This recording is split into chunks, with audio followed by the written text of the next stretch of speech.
आज आपण मसाला चिंच बनवणार आहोत। मी गावावरून चिंच आणला होता। आता मी चिंचा सोलून घेत आहे। सर्व चिंचा सोलून घेतलेल्या आहेत। आता आपण त्यात 2 मिरच्या टाकणार आहोत, बारीक कोथिंबीर चिरून टाकणार आहोत, थोडंसं मीठ घालत आहे, त्यानंतर कापलेल्या हिरव्या मिरच्या, त्यानंतर थोडीशी लाल मिरची टाकत आहे, तुम्हाला आवडेल त्याप्रमाणे तिखट टाकायचं आहे, आणि थोडंसं तेल टाकत आहे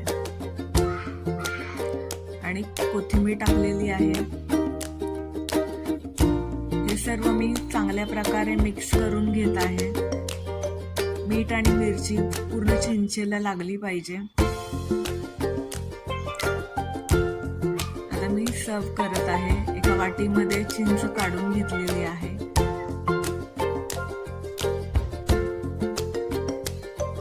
तुम्ही नुसतीच मसाला चिंच खाऊ शकता। रेडी आहे मसाला चिंच, आंबट तिखट, खूप मस्त लागते। एकदा ट्राय करून बघा आणि आनंद